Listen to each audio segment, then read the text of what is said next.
नमस्कार। आज हम लोग प्रतियोगिता दर्पण फरवरी माह 2023 का करंट कुछ करेंगे। तो ये देख लीजिए, फरवरी का है। ये अंतर्राष्ट्रीय पोषक अनाज वर्ष इस बार संयुक्त राष्ट्र संघ 2023 को मना रहा है। तो सबसे पहले हम लोग गुजरात में हुए चुनाव के बारे में और हिमाचल प्रदेश में हुए चुनाव के बारे में जान लेते हैं कि गुजरात में प्रचंड बहुमत के साथ सत्ता पर कब्जा बरकरार रखते हुए लगातार 7वीं बार भारतीय जनता पार्टी वहां रिकॉर्ड मतों से विजयी हुई।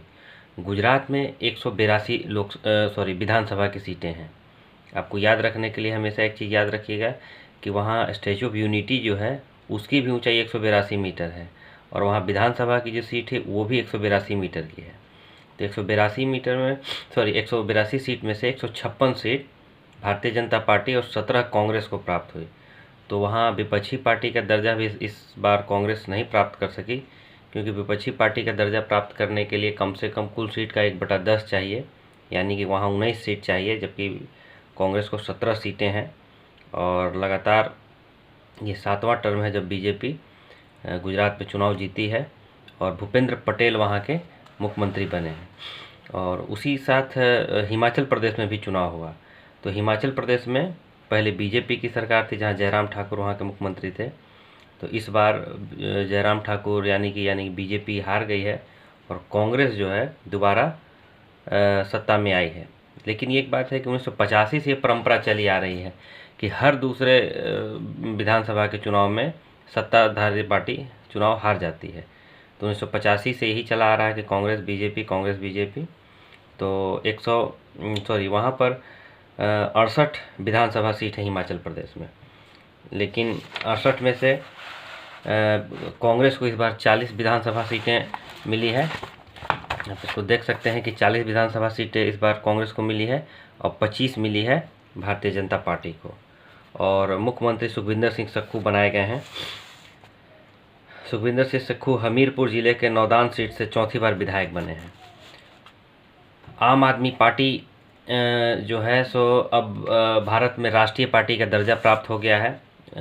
गुजरात में हुए चुनाव में करीब लगभग 12% मत जो है सो आम आदमी पार्टी को प्राप्त हुआ, जिसके साथ वो राष्ट्रीय पार्टी होने का दर्जा प्राप्त कर लिया है। भारत में 9 राष्ट्रीय पार्टियां हैं, तो 9वीं राष्ट्रीय पार्टी जो है सो आम आदमी पार्टी हो गई।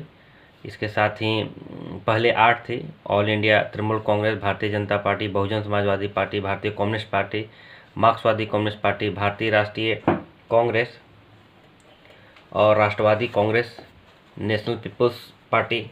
इस तरीके से पार्टियां भारत में राष्ट्रीय पार्टी है। अगला देखेंगे कि वन्य जीव संरक्षण संशोधन विधेयक संसद में दोनों सदनों में पारित हुआ है। तो करीब 50 वर्ष पुराना 1972 में एक कानून बना था, उस कानून को संशोधन करके भारतीय वन्य जीव संरक्षण कोष बनाया गया है। इसमें ये सबसे अलग बात यह है कि नया संशोधन अधिनियम प्रभावी होने से अब एक ही अधिनियम के तहत वन्य जीवों के संरक्षण, विदेशी प्रजातियों के पौधे और पशुओं के अवैध आयात निर्यात की रोकथाम, वन्य भूमि के संरक्षण और वन क्षेत्र में सदियों से रह रहे जनजातियों के अधिकारों की सुरक्षा अधिकार प्राप्त होंगे। वन्य जीवों के अवैध व्यापार और इनसे जुड़े अपराधों के जुर्माने में वृद्धि किया गया है। जहाँ पहले 25,000 था जुर्माना, अब यहाँ 5 लाख कर दिया गया है। ये एक अच्छी पहल है सरकार के द्वारा।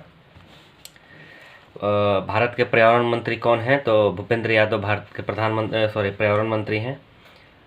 फ्रांस में 36वां राफेल जो है सो प्राप्त हो गया है। भारत सरकार 36 राफेल के सौदे को 2016 में फ्रांस के साथ समझौता किया था, जिसमें 35 राफेल विमान भारत को प्राप्त हो चुका था। 36वां जो है अब प्राप्त हो गया है। तो राफेल विमान को बनाया था डसॉल्ट एविएशन। तो ये जो राफेल विमान है वो फ्रांस की डसॉल्ट एविएशन के द्वारा निर्मित किया गया है और इसे भारत सरकार ने इनको हरियाणा के अंबाला में तथा पश्चिम बंगाल के हासीमारा में तैनात किया है। इन विमानों के स्क्वाड्रन को गोल्डन एरा नाम दिया गया, यानी कि जो विमान राफेल विमान खरीदे गए उनका एक स्क्वाड्रन तैयार हुआ है 36 का और उसको गोल्डन एरा नाम दिया गया और 2 जगह इनकी तैनाती हुई है, हरियाणा के अंबाला में और पश्चिम बंगाल के हासीमारा में। अंडमान निकोबार द्वीप समूह के निर्जन द्वीपों का नाम अब परमवीर चक्र विजेताओं के नाम पर भारत सरकार रखेगी। परमवीर चक्र में सम्मानित वीर सैनिकों को आज़ादी के अमृत काल में अनोखी श्रद्धांजलि देते हुए अंडमान निकोबार के 21 निर्जन द्वीपों का नामकरण भारत सरकार ने किया है। इनमें INN 370 द्वीप का नामकरण मेजर सोमनाथ शर्मा के नाम पे, जो कि भारत के पहले परमवीर चक्र विजेता थे, और 308 का नाम निर्जन द्वीप सूबेदार कैप्टन करम सिंह के नाम पे, और भी द्वीपों का नामकरण भारत सरकार ने यहाँ किया है। अंडमान निकोबार द्वीप समूह में पहले द्वीप समूह रॉस द्वीप, हैवेलॉक और नील द्वीप का नामकरण पहले ही भारत सरकार ने नेताजी सुभाष चंद्र बोस के जन्म शताब्दी पे किया था, जिसको नील द्वीप, शहीद द्वीप और हैवेलॉक द्वीप को सोहराब द्वीप नाम दिया गया। अंडमान निकोबार का ही नाम बदलकर शहीद द्वीप और सोहराब द्वीप करने की सलाह जो है सो सुभाष चंद्र बोस ने दिया था। अब अगला देखते हैं कि अमृत भारत स्टेशन योजना। इस योजना के तहत रेलवे के कुल 68 मंडलों में से प्रत्येक से 15 स्टेशनों का कायाकल्प किया जाएगा। इसके तहत उन स्टेशनों को, जो छोटे स्टेशन हैं, उनको डेवलप किया जाएगा, बड़ा किया जाएगा। अगला है कि असम में लोकसभा विधानसभा के सीटों का पुनर्परिसीमन किया गया है। तो इससे पहले पूरे देश में 2001 की जनगणना के आधार पर हो चुका था, लेकिन पूर्वोत्तर के कुछ राज्य थे जहां पर ये नहीं हो सका था, जैसे आपको असम, अरुणाचल प्रदेश, मणिपुर और नागालैंड में। तो इस बार पुनः परिसीमन किया जा रहा है, जो कि 2001 से 2008 के दौरान पूरे देश में 2001 की जनगणना के आधार पर किया जाएगा।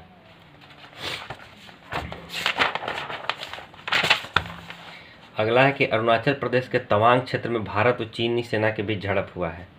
तवांग क्षेत्र अरुणाचल प्रदेश में पड़ता है, जहां LAC line of actual control. देखिए एक चीज़ जानिए, line of actual control LAC है, LOC लाइन ऑफ कंट्रोल, ये LOC पाकिस्तान में पड़ता है, LAC भारत और चीन का बॉर्डर है, और LOC भारत और पाकिस्तान का बॉर्डर है। तो तवांग घाटी में भारत और चीन के बीच झड़प हुआ है, जिसमें भारत की तरफ से कोई भी सैनिक घायल नहीं हुआ है। भ्रष्टाचार के मामले में मालदीव के पूर्व राष्ट्रपति अब्दुल्ला यामीन को 11 वर्ष की सजा दी गई। हमारा पड़ोसी देश है मालदीव, जो कि हिंद महासागर में है, लक्षद्वीप के नीचे एक देश है। वहाँ के राष्ट्रपति अब्दुल्ला यामीन को 11 वर्ष की सजा हुई है। एक द्वीप के पट्टे को लेकर कुछ रिश्वत लेने का इन पे आरोप था, जिसके तहत इनको सजा हुई है।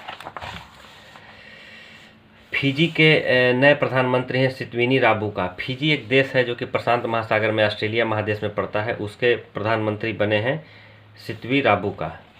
जैव विविधता पर अंतर्राष्ट्रीय सम्मेलन COP15 ये कनाडा में संपन्न हुआ, और ये इसमें जो है खनन, खेती, निर्माण और प्रदूषण उत्पन्न करने वाले अन्य गतिविधियों से पेड़ पौधे और जीव जंतुओं को खोने के लिए जिन खतरों से पृथ्वी जूझ रही है, उन पर विचार करने के लिए और अंकुश लगाने के लिए इसमें किया गया है।